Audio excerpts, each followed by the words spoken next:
Welcome to Jehovah News, your trusted source for Christian faith updates. Brought to you by Jehovah's House of Saints. Stay tuned for the latest news and insights to inspire and uplift your spiritual journey.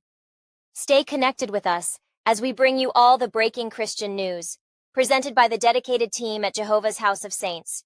Thank you for tuning in to Jehovah News. Have you ever wondered how much potential lies untapped within our younger generation?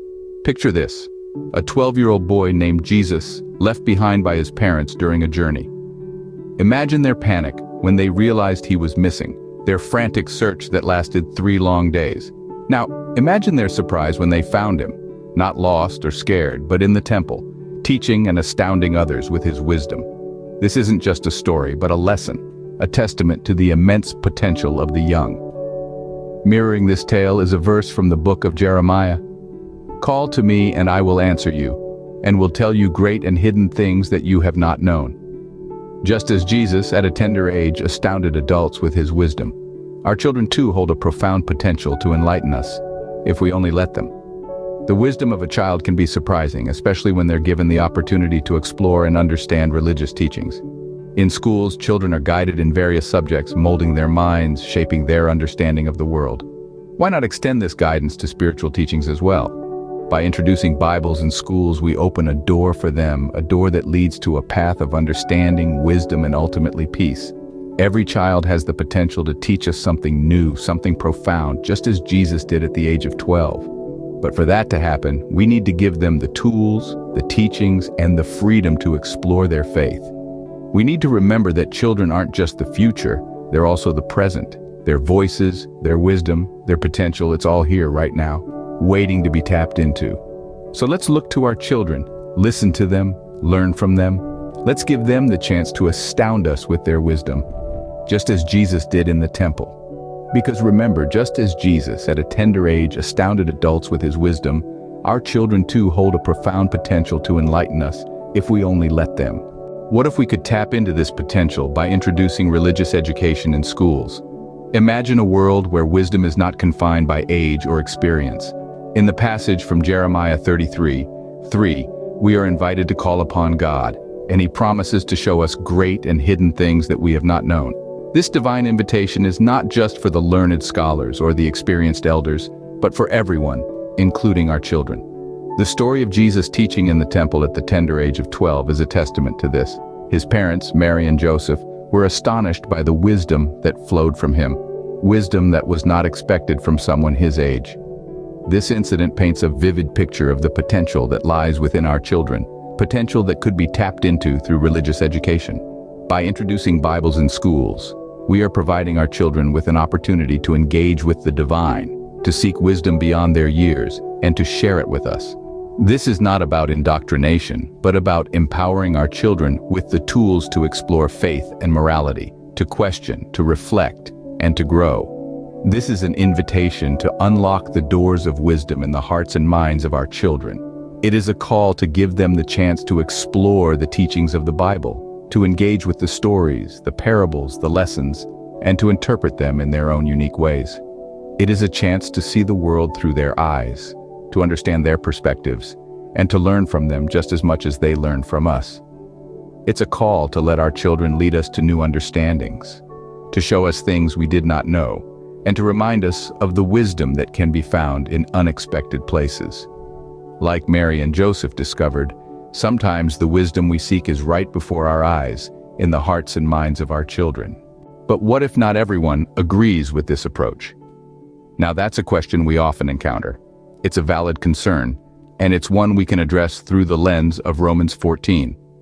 In this chapter of the Bible, we're reminded that we're not here to please everyone. We're here to follow our own faith and beliefs. It's a powerful message, one that resonates with us today, especially in the context of introducing Bibles in schools. You see, just as John the Baptist and Jesus faced criticism for their ways of living and teaching, so too may we face judgment from others. There may be those who question the validity of religious education, who challenge the place of the Bible in our classrooms. But it's important to remember that criticism is not a sign that we're on the wrong path. Quite the contrary. In fact, the presence of opposing views can serve as a testament to the strength of our convictions. It can remind us to stand firm in our beliefs, to hold steadfast in our faith, Because at the end of the day, it's not about pleasing everyone. It's about following the path we believe is right.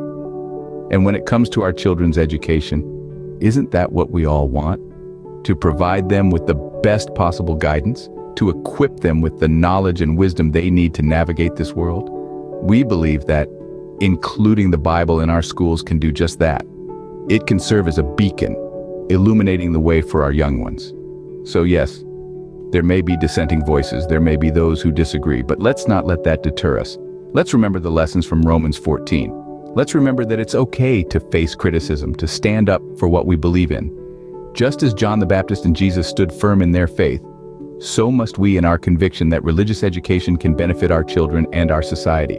Let's stand firm in our belief that the Bible has a place in our classrooms, that it can teach our children valuable lessons about faith, compassion, and understanding. In a world with increasing chaos, how do we guide our children towards a path of peace? As we look around, we see a troubling trend. Schools, places meant for learning and growth, have become sites of violence and fear.